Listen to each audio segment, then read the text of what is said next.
nesta tarde, nesta agradável tarde de domingo, estamos aqui todos reunidos com os corações em festa, porque estamos recebendo o nosso querido Jerônimo Mendonça, a nossa querida Luísa, a nossa querida Vanderleia, companheirinhas queridas de doutrina, não é? E nós hoje promovemos um pinga-fogo.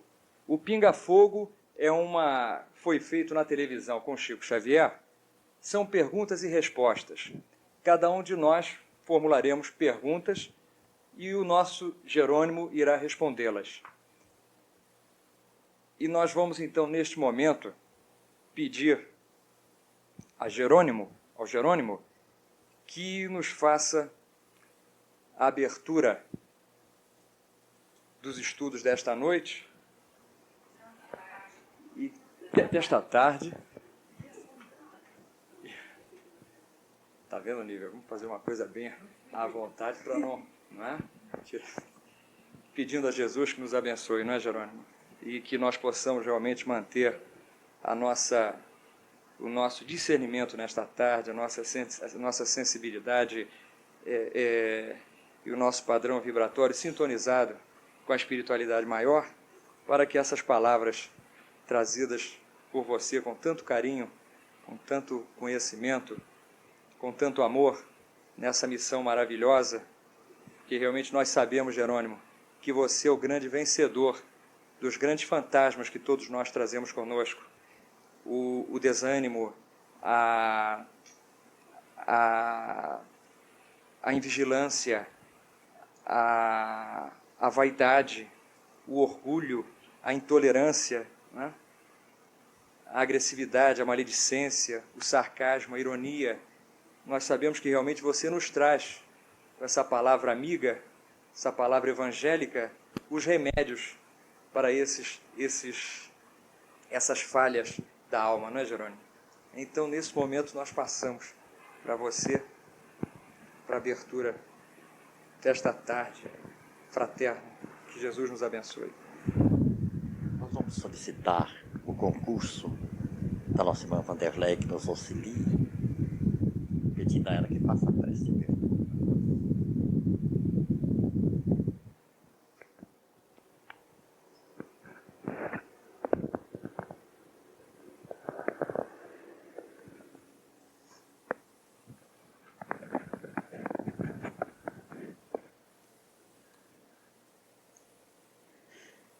Meus irmãos, então nós vamos nos convidar a nós mesmos para que nós elevemos os nossos pensamentos e unamos os nossos corações na mais doce paz, na bênção da esperança, da fé, do amor.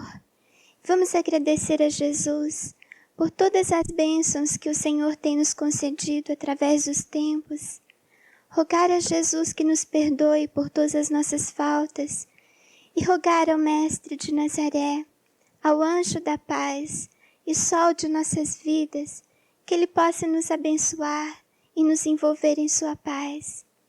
Mestre, nós vos agradecemos por ter concedido a bênção de podermos nos reencontrarmos no tempo, laços espirituais unidos pelos laços da amizade, e pedimos, Mestre, que o Senhor possa fortificar a nossa amizade através do tempo. E pedimos também que os bons espíritos possam nos auxiliar no entendimento de nossa doutrina amada e no desenvolvimento de nosso discernimento. Obrigada, Jesus, muito obrigada por todas as bênçãos que temos recebidos. Mestre, nós ainda rogamos paz, muita paz, para todos os nossos irmãos que nos encontram conosco nessa tarde, e principalmente, Senhor, para todos os corações que choram e que sofrem, e para todos aqueles que não têm a felicidade, Senhor, de terem a doutrina amada como flor de luz desabrochando em nossos corações. Assim sendo, Mestre, nós rogamos que nos abençoe, e com a vossa prece, nós iniciamos o nosso pinga-fogo dessa tarde. Pai, Pai nosso que estais nos céus, santificado seja o vosso santo nome. Venha a nós o vosso reino de luz e de verdades. Seja feita, Senhor, a sua santa vontade, assim na terra como nos círculos espirituais. O pão da mente, do corpo e da alma, dai-nos hoje e sempre. Perdoe-nos, meu Deus, por todas as nossas faltas e as nossas ofensas, assim como devemos perdoar quem nos ofende. E não nos deixeis cair em tentações, mas livrai-nos, ó Pai, de todas as ilusões que nos encarceram a alma ao mal. E não nos deixe, Senhor, entregue aos males que moram dentro de nós mesmos, porque é vosso reino, o poder, a glória, a misericórdia, o amor e a luz, para sempre. Em nome de Jesus, que assim seja.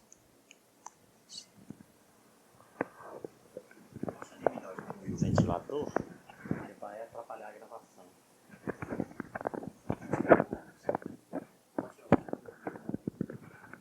Bom, agora nós vamos passar para a nossa primeira pergunta.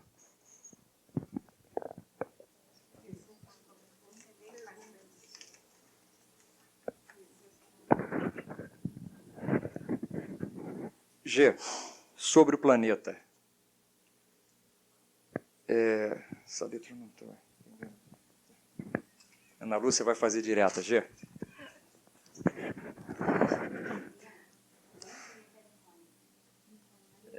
Lígia. Ah, então ela não quer. É comigo? Com a Silvinha. Ai, só porque minha irmã, você não quer falar com ela. Jerônimo, foi a Flávia que mandou perguntar para você sobre o planeta Chupão. O que você tem a nos dizer sobre ele?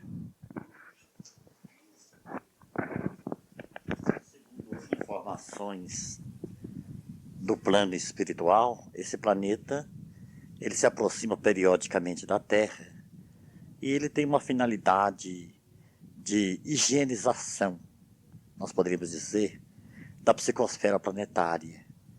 Todos aqueles espíritos afins com ele, com seu magnetismo, normalmente os espíritos cristalizados no ódio, na rebeldia, nas grandes degradações do espírito, serão, assim, convocados, atraídos, sabe, para o seu habitat, para que a Terra possa ser escoimada, né, de toda essa força negativa que ainda reforça a psicosfera do planeta Terra. Nós acreditamos que seja um processo de limpeza, uma necessidade, e esses espíritos que serão reconduzidos ou recambiados a esse planeta, eles vão aprender, porque eles levarão suas luzes intelectuais a esse planeta, para que ele também possa crescer de nível. E a posteriori, quando esses espíritos estiverem nas condições de paz, de amor, eles retornarão a habitar a Terra ou planos melhores. Porque nós não podemos conceber seres eternamente degradados, ou então impossibilitados de um dia terem as suas luzes de felicidade. Então esse exílio é temporário, é apenas por um processo seletivo de valores, porque a Terra não pode, por muito tempo, continuar sob o império do ódio, da violência, do mal, porque por enquanto prepondera na Terra o mal sobre o bem. A predominância do mal é maior, mas o Cristo vem trabalhando desde os seus primórdios para que a Terra alcance o seu posicionamento entre os mundos felizes. Então é apenas um processo de limpeza.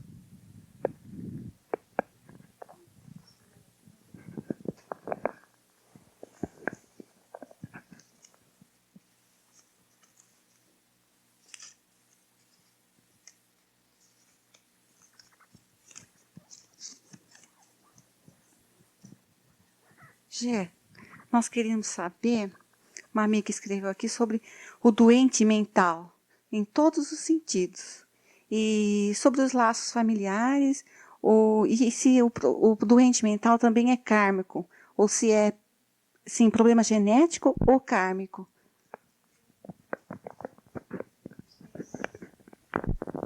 Evidentemente que nesse processo existem os processos kármicos, os grandes comprometimentos da alma em vidas anteriores, seja pelo abuso da inteligência, pelo abuso do poder, aonde eles perpetraram determinados deslizes ou desvios ou desmandos, comprometendo a estrutura mental. Porque nós sabemos perfeitamente que tudo quanto nós semeamos, pela lei, havemos de colher. Então, se ontem, nas nossas vidas pretéritas, nós usamos mal o poder, a inteligência, o livre-arbítrio, perpetrando o ódio, entrando no direito de felicidade dos outros, causando o mal ao invés do bem, ou então no caso até do próprio suicídio, dos abortos criminosos, nós retornamos às reencarnações sucessivas com a nossa economia mental abalada, comprometida, agravada, subjugada ou invadida pelas forças desequilibradas, trazendo também nos bastidores do invisível as vítimas que nem sempre souberam nos perdoar, que nem sempre conseguiram nos perdoar. E eles permanecem por um tempo indeterminado, influenciando a nossa vida psíquica, a nossa vida mental, deixando-nos em estado de conflitos permanentes ou até de loucura. Nós sabemos disto. Os juízes, os magistrados, que não souberam medir justiça com amor, conciliar justiça com amor, e que usaram da arbitrariedade, infelicitando réus até inocentes, eles se comprometem de tal forma com esses processos de demência que passam a vida toda no sanatório, ou então deambulando pelas ruas como débeis mentais ou alienados mentais. Agora, nós temos também aí as provações transitórias, as chamadas obsessões, que pelo nosso livre-arbítrio nós angariamos para nós, através dos vícios, dos desejos, da cólera, da impulsividade, da rebeldia. A nossa vida mental oscila, e nesta oscilação, às vezes nós entramos em simbiose com determinados amigos espíritos que passam a viver conosco no clima mental em comum, como se vivesse, a nossa mente fosse um apartamento aonde nós os alojássemos por um período de tempo. Esse processo obsessivo, ele é curável, ele não é kármico, ele é sanável através da regeneração do obsesso, da prática do passe, da prece, da água fluidificada, da terapêutica do bem, em que o paciente consegue se livrar dessa influência obsessiva. Porque a obsessão, ela nunca é unilateral, ela é sempre bilateral.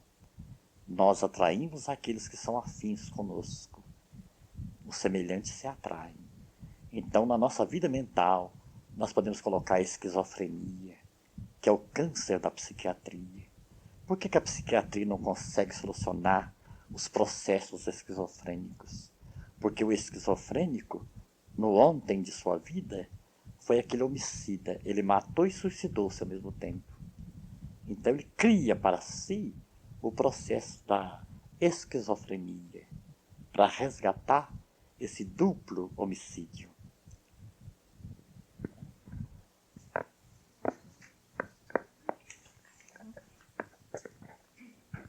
G, nós poderíamos saber quem fomos no passado? Vamos pedir a Leia que responda para nós.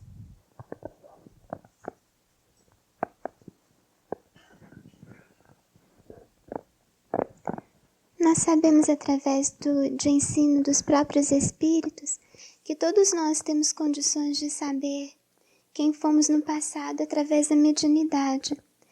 Mas nós temos que prestar muita atenção e ter muito cuidado a esse respeito, porque muitos de nós não temos ainda condições de saber, de suportar a carga do conhecimento de quem fomos nós no passado.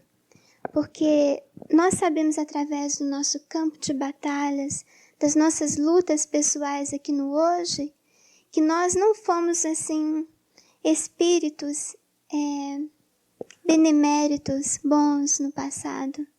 Nós erramos e erramos muito. Então nós perguntamos a nós mesmos, será que nós teríamos condições de saber que nós fomos, por exemplo, assassinos de nosso próprio filho que volta no nosso lar no hoje? Então, a esse respeito, nós temos que ter muito cuidado. Por vezes é desvendado o passado a certos espíritos que necessitam. No caso, vamos tomar Jerônimo como exemplo. Ele necessitou saber de seu passado para obter um consolo maior. Agora, por quê?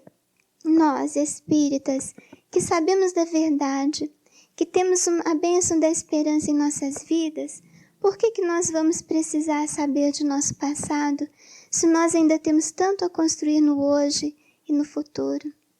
Então, o Evangelho nos ensina que é uma bênção o esquecimento do passado. Então, não vamos nos preocupar com o que nós fomos no ontem, se nós ocupamos a posição de reis e de princesas, de generais de comando, porque bem-aventurado os simples e bem-aventurado aqueles que dão maior importância ao agora. O agora é o momento mais importante para nós.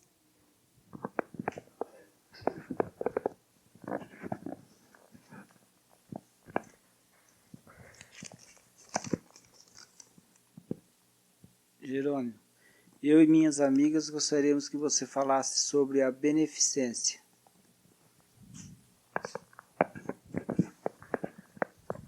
Esta pergunta nos faz lembrar um conselho que o Chico Xavier nos deu no ano de 1963.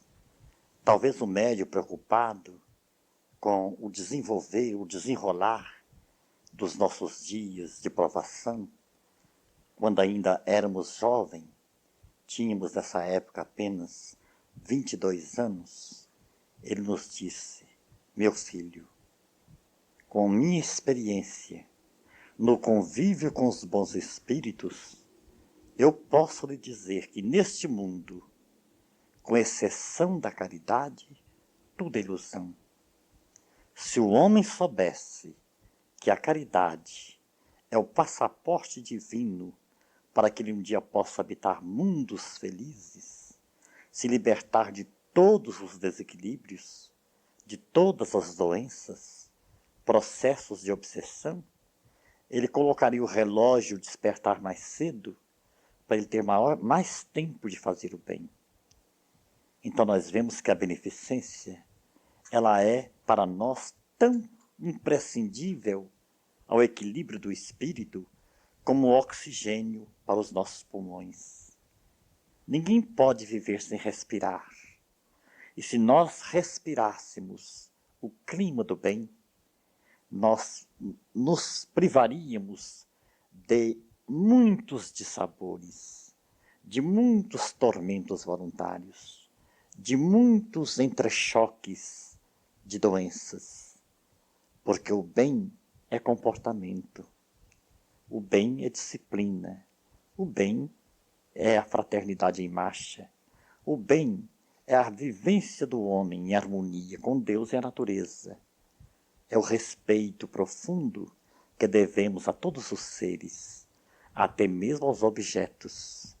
Porque quando nós nos referimos a coisas, estas coisas são de Deus.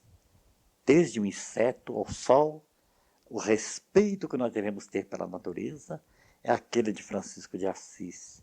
Irmã pedra, irmão fogo, irmão água, irmão sol, irmã lua. Quer dizer, a beneficência é o sentido natural de Deus. Não há outro caminho para a felicidade a não ser através do bem. O bem é a única fórmula de se ser feliz. É aqui ou em outros mundos. Tanto que todos os espíritos, após se reconhecerem conscientes no plano espiritual, eles voltam para proclamarem, através da mediunidade: irmãos da terra, trabalhai enquanto puderdes, fazei todo o bem possível, perdoai os vossos algozes, né? Tende cuidado com os vossos pensamentos e palavras, porque do lado de cá, ou seja, nessa dimensão do espírito, só o bem prevalece. Não há títulos, tradição de família, status da terra que possa influenciar na nossa felicidade futura. A única alteração para melhor é a alteração do bem. Se nós fizermos o bem, olvidando todo o mal. Agora, onde começa o mal? Na nossa omissão ao bem. Porque muitas pessoas dizem: eu não faço bem, mas também não faço mal, querendo um campo de neutralidade. Mas, segundo Emmanuel, no campo do espírito não existe a neutralidade. Ou nós somos positivos, ou nós somos negativos. O preguiçoso está gerando a miséria. O indiferente está criando na sua psicosfera uma névoa congelante. Ele está se petrificando. Ele está criando para si maiores entraves e dificuldades de futuro. Então, só o bem é a grande solução para a felicidade da humanidade. Não há cientista algum, droga nenhuma, situação econômica nenhuma, nenhum milagre social que possa superar a força que existe no bem. Aliás, só através do bem é que se pode conceber a palavra felicidade. E a beneficência está ao alcance de todos, porque ela não depende do talão de cheque. Ela é o sorriso, é a prece, é a palavra amiga, é o silêncio diante da cólera, da ofensa, da calúnia, é o perdão espontâneo, é a visita fraterna, é o aperto de mão, é o abraço amigo, é a flor que se planta, o animal que se cura, que se cuida. Quer dizer, o bem está tanto ao alcance do mendigo como do rei. E nesse campo, às vezes, o mendigo está muito melhor do que o rei. Porque, às vezes, o homem rico, respeitando aqueles que já conseguiram conciliar o bem naturalmente, o homem rico tem muita dificuldade em fazer o bem. Geralmente a pessoa mais pobre, mais carente, mais necessitada ou mais sofrida já aprendeu a solidariedade com os que sofrem. Isso é tanto verdade que Jesus não condenou a riqueza, mas ele fez uma consideração filosófica muito importante, que era muito mais fácil um camelo passar por o fundo de uma agulha do que um rico entrar no reino dos céus. E acrescenta aos espíritos, no livro dos espíritos, que o bem, quanto mais dificuldade em fazê-lo, maior é o mérito.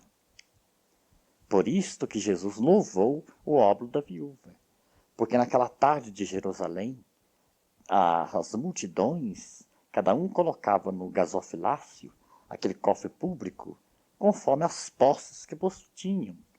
Os ricos faziam grandes ofertas, e ele em silêncio observava tudo. Quando surge na fila uma pobre viúva, que dispunha apenas de uma pequenina moeda, e ela deu a moeda, ela renunciou à própria necessidade, ela deu do que não tinha. Então Jesus disse: essa, em verdade, deu mais do que todos.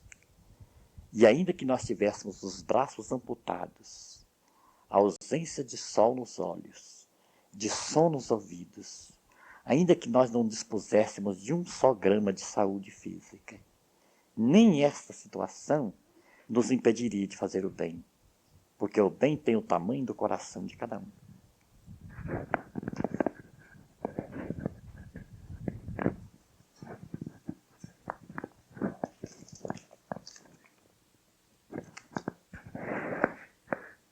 O câncer é sempre problema físico ou também pode ser espiritual? Eu me recordo de que certa vez eu perguntei ao Chico da Comunhão Espírita Cristã, após os trabalhos encerrados: Chico, o câncer sempre um resgate? Ele nos diz, nem sempre.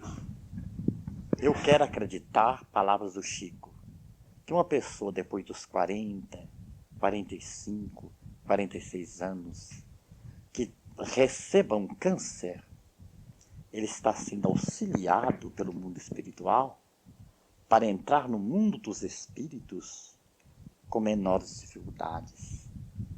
Porque nós sabemos que o câncer é uma enfermidade que, quando o paciente tem aquela estrutura de recebê-lo sem revolta, sem se traumatizar, sem se lamentar, sem protestar contra Deus, de forma resignada, é a doença que limpa, é uma esponja que se passa nas nossas manchas espirituais, no nosso perispírito. É como se uma dona de casa usasse um detergente para tirar as manchas da roupa. Então o câncer, disse o Chico, molda o perispírito, limpa o perispírito, né? Então nós não podemos ver o câncer como uma doença fantasma. Isso ocorre porque nós somos humanos e temos medo do medo de nos adoecermos. Então nós temos por felicidade aqui apenas a saúde e as condições de vivência normais no planeta. Mas os espíritos, eles têm outra noção, outra escala de valores. Tanto assim que no plano espiritual, o mais feliz foi aquele que mais sofreu. Foi aquele que mais padeceu.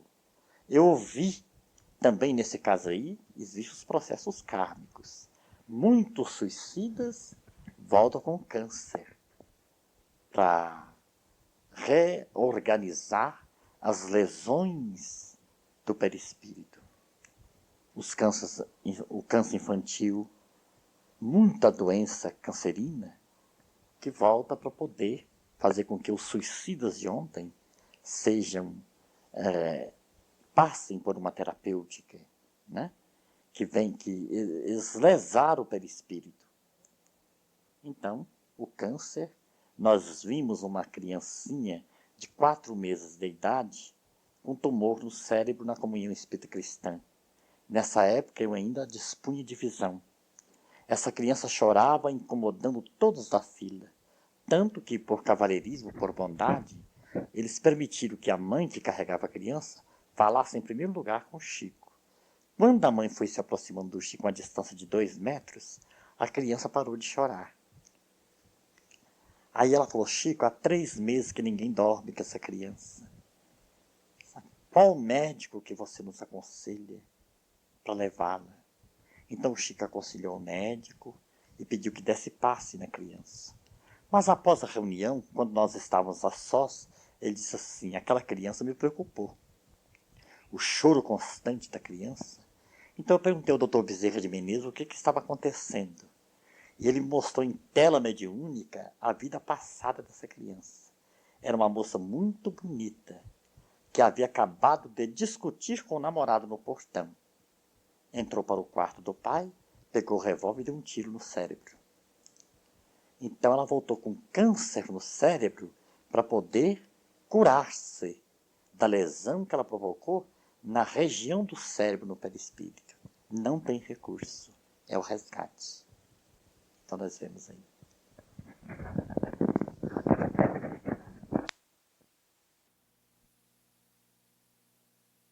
20 anos atrás, se dizia que após a descoberta da cura do câncer, surgiria uma doença que graçaria em toda a humanidade, dizimando uma grande parte dos habitantes do planeta Terra. E nós estamos vivendo agora essa preocupação com a AIDS, uma doença realmente que está se alastrando por todo o mundo. E é uma doença recente, não é? Parece que não tem 3 ou 5 anos. Isso seria essa a doença já, que há 20 anos atrás se referiam às comunicações espíritas, e essa doença se limitaria a esse problema de uma consequência da prática, vamos dizer, indisciplinada do sexo, ou seria de campo mais vasto?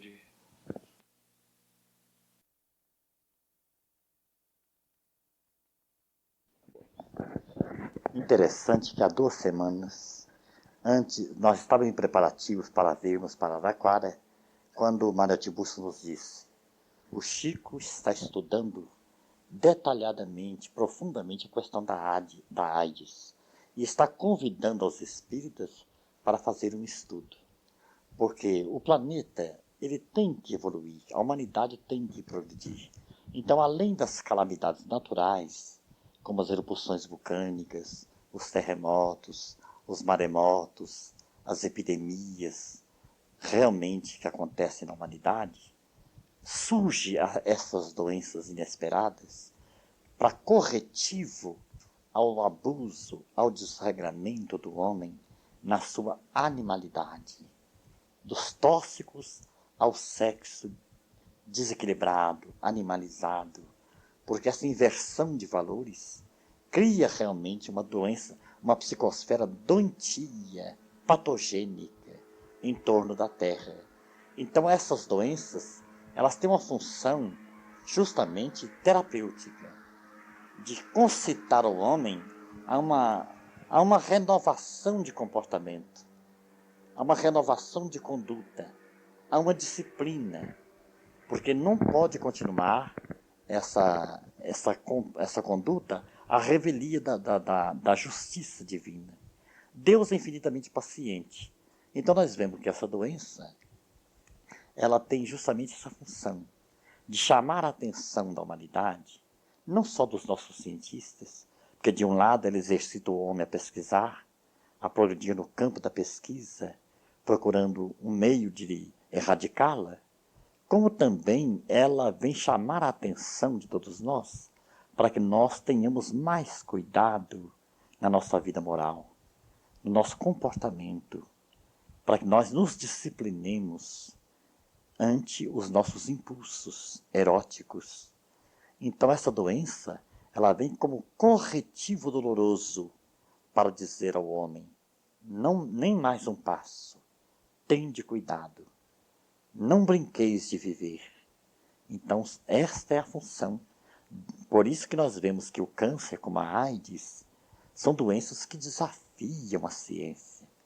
Ela não é como a tuberculose, que hoje é perfeitamente sanável, e outras tantas epidemias que a medicina já conseguiu superar de há muito.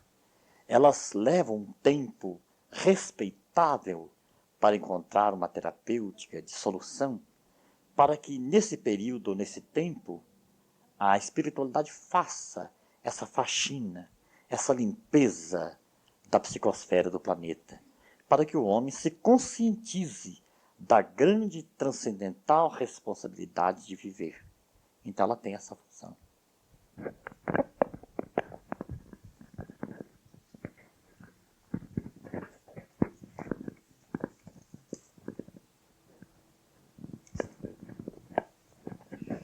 Jerônimo, as pessoas que sofrem de problemas espirituais não se desenvolvem. O que aconteceria para elas? E se no caso delas não se desenvolverem, se elas se atrasam na sua evolução?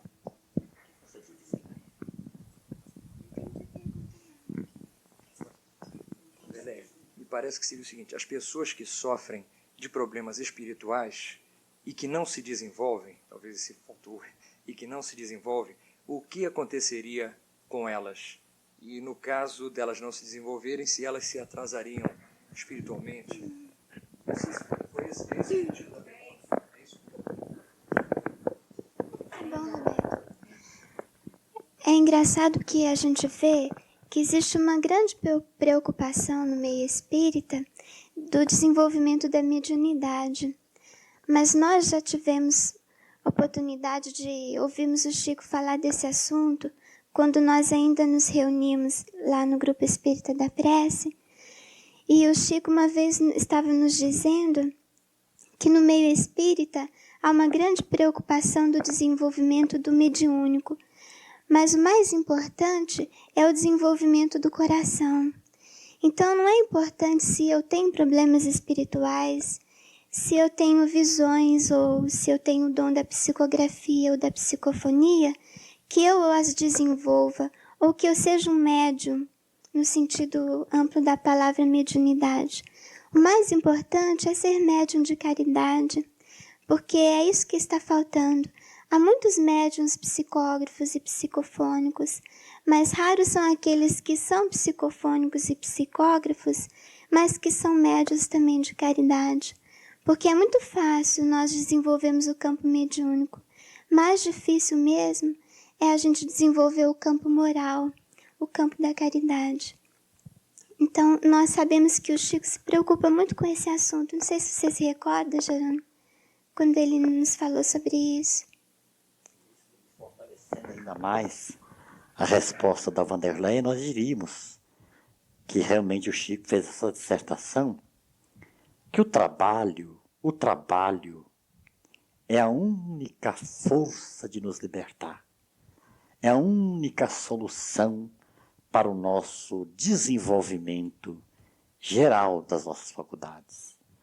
O trabalho, e quando se refere a trabalho, não é apenas o trabalho, como disse a Vanderleia, mediúnico em si, é o trabalho da assistência fraterna, descer a favela, fazer a sopa fraterna, costurar para as criancinhas os enxovais, curar a ferida de um doente, zelar da natureza, o trabalho genérico, esse trabalho que é a maior força terapêutica de equilíbrio do espírito. Porque se nós ficarmos apenas preocupados em desenvolver mediunidade, achando que nós vamos voltar à saúde perfeita, nós estamos enganados. Ninguém trabalha mais do que o Chico, ninguém está mais doente do que ele. Eu me lembro que o Chico nos falou que um prato de sopa oferecido a um enfermo, a uma pessoa carente, pode ser a chave que nós usamos para nos trancar aos ataques obsessivos. Então, veja como é importante, né, o nosso trabalho na assistência.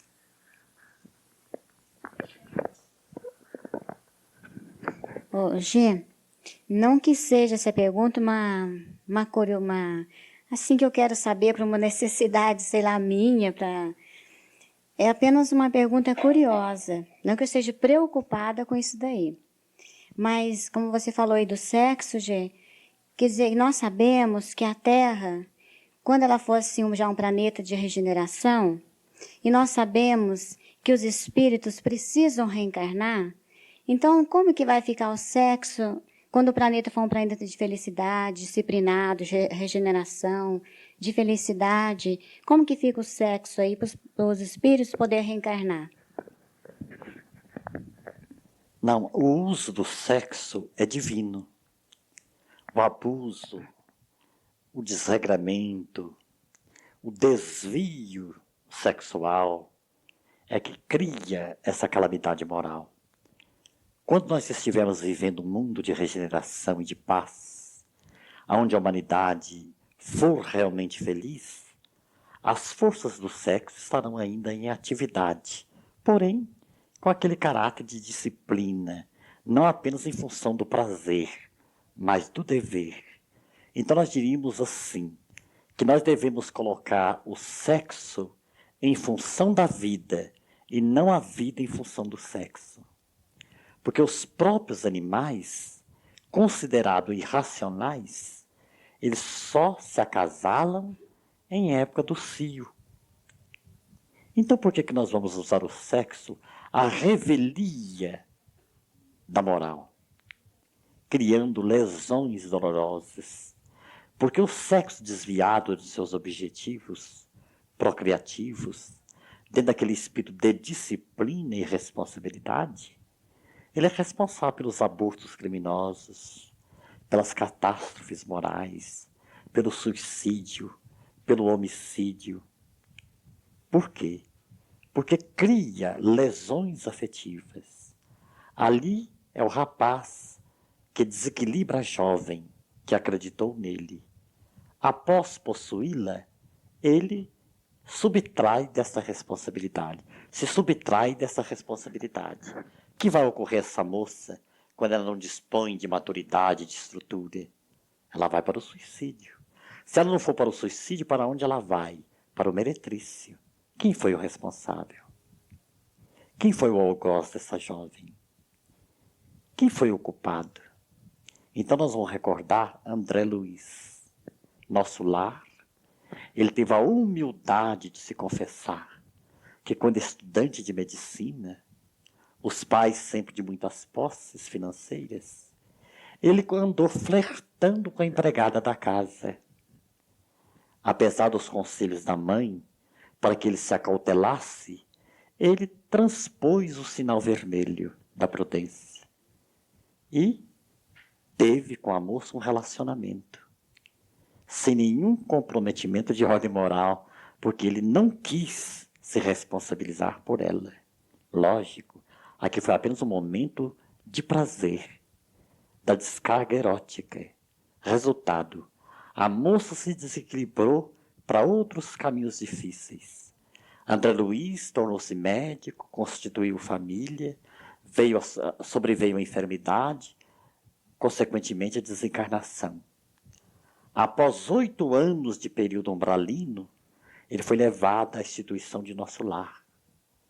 E lá ele compreendeu que ele havia criado um destino terrível para aquela alma, da qual ele era o grande responsável. Tanto que ele não teve coragem de se identificar de começo. Ele permaneceu na incógnita, porque ela não podia vê-lo assim, de inopino. Era mister que ela primeiro se fortalecesse ao ponto de perdoá-lo. Então nós vemos que aquilo que nós consideramos aqui biológico, natural, desinibição sexual, para o plano espiritual, é passível de uma censura muito grande. A lei está ali, porque evidentemente a lei disse assim: não façais aos outros o que não quereis ou queirais que os outros vos façam. Então, nós temos que ter muito cuidado, porque de uma lesão dessa natureza pode resultar graves consequências. E nesse capítulo, diz o Emmanuel, ninguém pode tirar a primeira pedra. Todos nós somos espíritos altamente criminosos. Roger, complementando essa pergunta, você acha, então, que esse sexo indisciplinado, ele existe só aqui no planeta Terra? Evidentemente, há um provérbio popular que diz assim: da vida só se leva a vida que se leva. Não existe ditado mais filosófico, mais profundamente filosófico. O que é a morte do corpo? Um passo além da carne. O que é estar desencarnado? É estar consciente de si mesmo. Então a morte não altera, a não ser biologicamente, nada em nossa estrutura moral. O criminoso continua na faixa de espírito criminoso, até que se redima.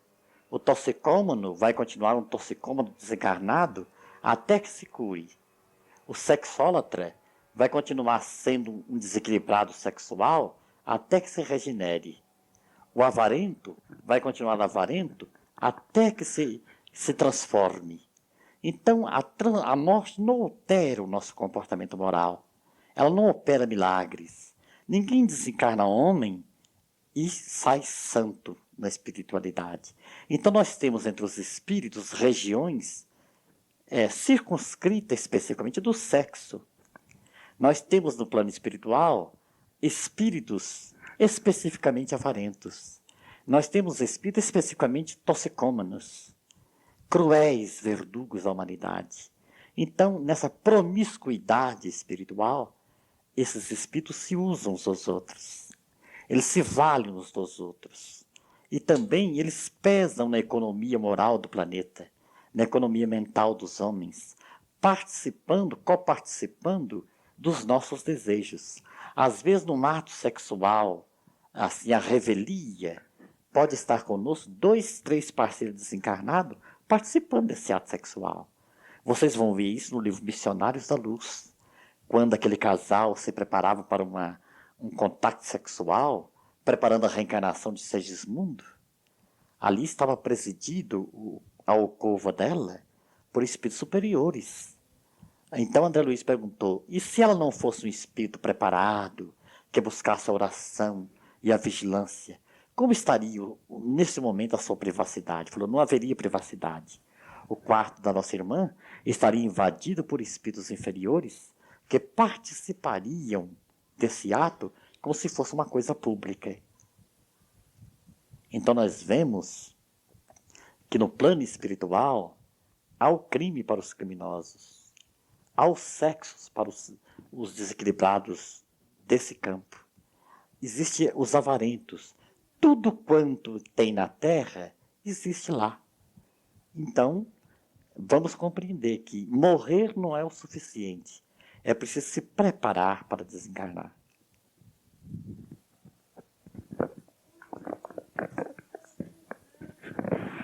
Jerônimo, a pergunta é: o tempo passado no umbral é contado como tempo aqui na Terra?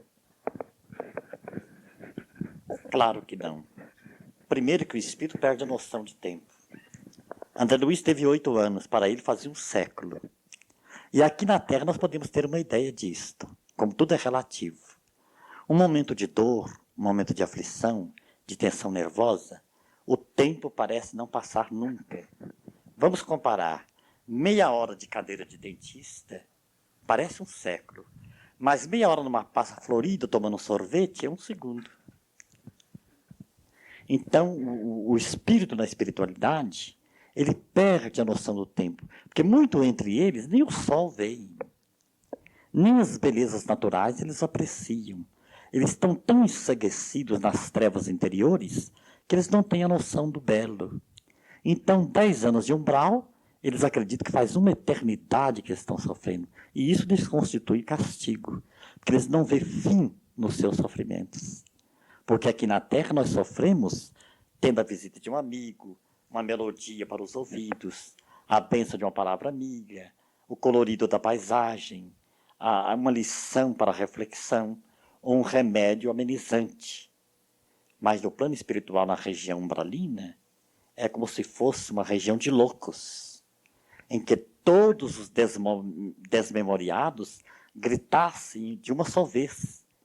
Quer dizer, ninguém conhece ninguém e ninguém tem noção de trégua para esse sofrimento. Jerônimo, por que irmãos se odeiam tanto? Irmãos consanguíneos, né? Por que, Leia?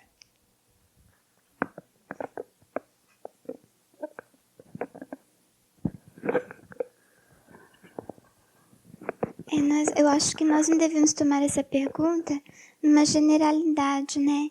Existem casos de irmãos consanguíneos que se afinam, que se estimam. Mas nós podemos ver no orbe terreno que a maioria dos casos, num grupo familiar, há muitos laços de ódio e de crueldades. Há mais lutas num grupo familiar do que fora dele. Então nós devemos buscar o passado, né? O que aconteceu no ontem para que um irmão consanguíneo que vive sobre o mesmo teto odeia outro irmão? Nós não sabemos, né? Só Deus o sabe. Mas sempre nós devemos buscar o ontem, porque se hoje não aconteceu nenhum fato que fizesse com que eles se odiassem, então busquemos a resposta no ontem. Nós não sabemos o que aconteceu, quais os laços de débito existentes entre eles. Berlim, agora você quem está na Berlinda. Perguntam o jovem espírita com relação ao carnaval. Qual seria o procedimento adequado?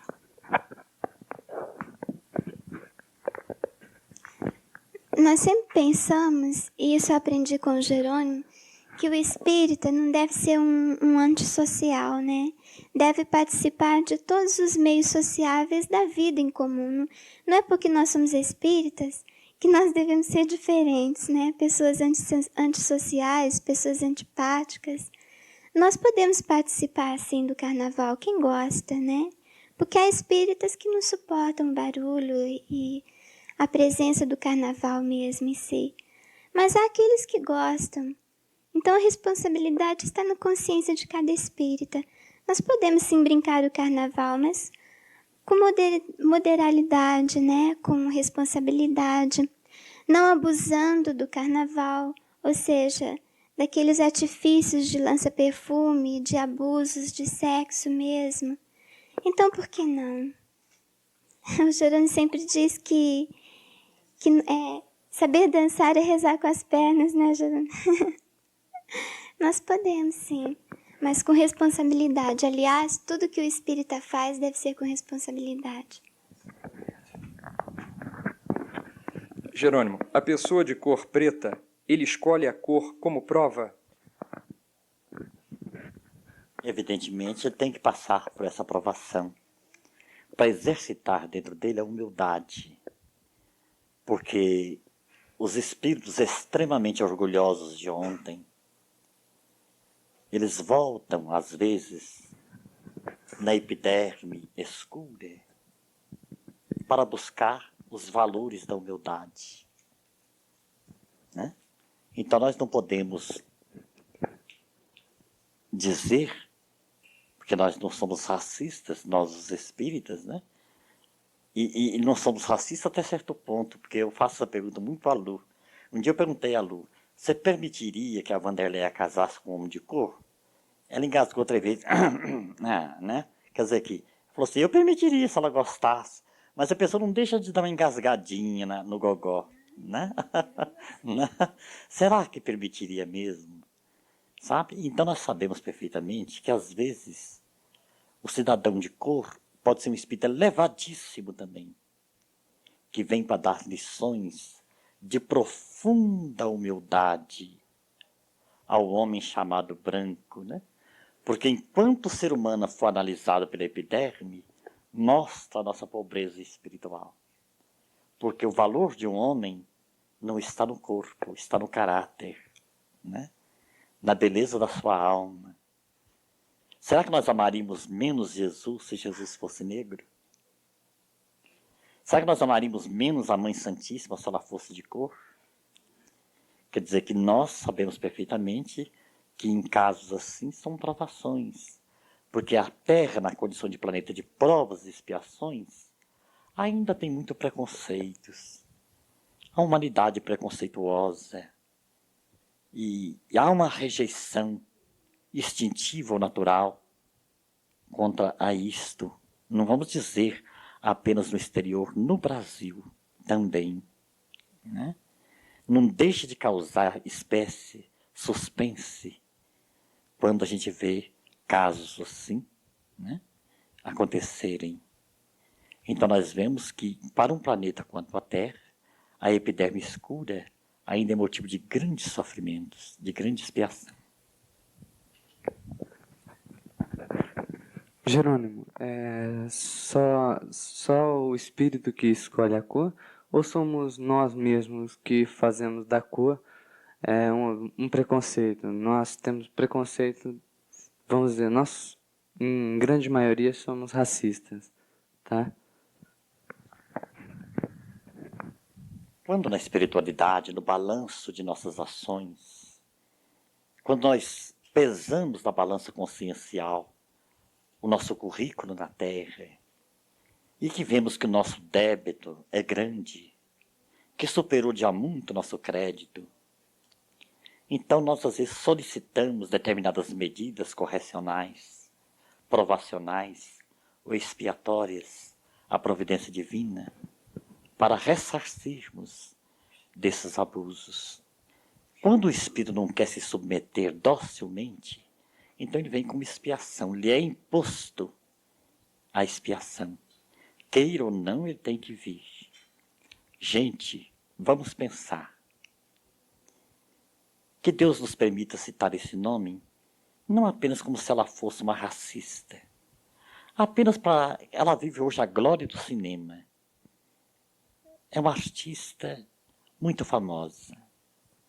Será que Elizabeth Taylor, desencarnando, ela aceitaria de bom grado voltar num corpo de cor para ser uma empregada doméstica? Lógico que não. Né? Então Chico nos deu uma lição muito grande, a questão até da riqueza.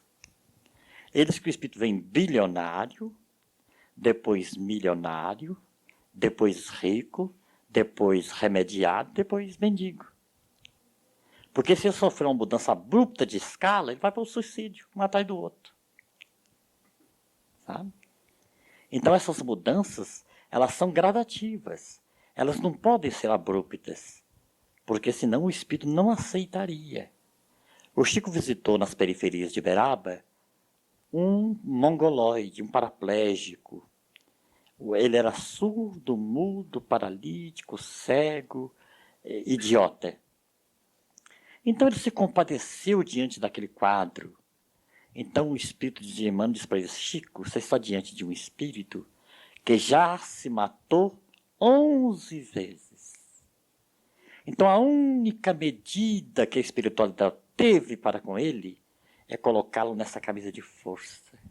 Cego, surdo, mudo, paralítico, idiota, para ele não pensar em suicídio. Esse espírito rejeita a vida, ele não gosta da vida. Sabe? Então nós vemos as dificuldades que nós temos no mundo espiritual para determinadas medidas correcionais, como o caso dos acidentes, por exemplo. Uma pessoa deixar um corpo numa queda de avião, no impacto automobilístico, no asfalto. Esses espíritos são preparados para isso. Porque não é fácil deixar o corpo no vigor da saúde, das emoções, das ilusões. Muitos espíritos têm muita dificuldade de aceitar a perda do envoltório material. Então eles são preparados para isso, para que eles possam aceitarem esse tipo de perda. Então, se tratando da cor, nós vemos que é uma mudança social, psicológica e emocional muito grande. Muito grande. Por quê? Por causa da natureza da Terra. Porque nós estivéssemos num planeta já regenerado, não. Quem gosta da cor vermelha? Vamos pensar na natureza. Como seria triste a natureza se todas as flores fossem brancas? Quem é que não ama uma flor vermelha? Uma flor branca? E de outros matizes. A diversidade é que traz a beleza do conjunto, da harmonia. Né? Então nós teríamos também de ver por esse prisma a beleza da humanidade por essa diversidade. Mas ainda não, nós ainda vemos essas aparentes anomalias como se fosse uma punição. Né? Não é gente, né? Nós costumamos dizer no pensamento, que é isto? Né? É outro mundo, é outra escala de valores. Então, isso ocorre apenas num planeta como a Terra. Jerônimo, nós ouvimos... A ciência nos explica de outra forma o surgimento da raça humana, da raça negra, né? Como que o Espiritismo vê isso? A raça negra. Como que ele explica o aparecimento da raça negra? Nós não sabemos disso pela própria ciência, né? Essa necessidade toda, geográfica, climatérica, tudo explicando essas diversidades das raças. Mas mesmo na diversidade das raças, não deixa de ser uma aprovação. Não deixa de constituir uma aprovação para o espírito, né? Porque vocês leem na história e veem esse fato dia a dia, que apesar de ser isso, uma mudança talvez do clima, do condicionamento do clima, em que esses espíritos renasceram, não deixa de constituir, do ponto de vista moral, uma aprovação. Porque se não fosse uma aprovação, não haveria essa briga de racismo. Né?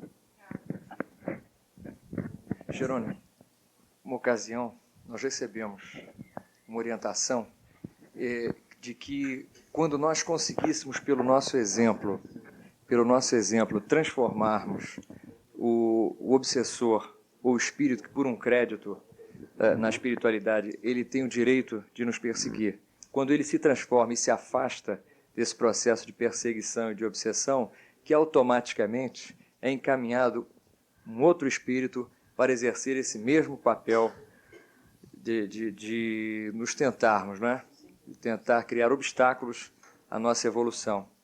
Então eu pergunto, tem fundamento essa colocação? É como se ele avisasse aos companheiros que realmente podia se aproximar de nós porque éramos pessoas vamos dizer, de peso e que daríamos um exemplo para que eles se transformassem. Nós vemos numa lição de Hilário Silva, de uma perseguição tenaz, de um espírito irredutível, cristalizado no ódio, que perseguia implacavelmente, sem compaixão, uma família. E o único meio e solução que o casal teve é de recebê-lo como filho, né? Transformar o obsessor em filho, quando o casal tem essas condições ainda de fazê-lo, né? É de transformar o obsessor, dar a ele a condição de reencarnar dentro do seio familiar. Mas nós sabemos que quando um espírito se regenera, consegue nos perdoar, e que outros vêm substituí-lo na perseguição, nós devemos continuar trabalhando e orando por eles. Porque enquanto nós tivermos as imperfeições que nos são próprias, nós vamos ter sempre aqueles que nos persigam.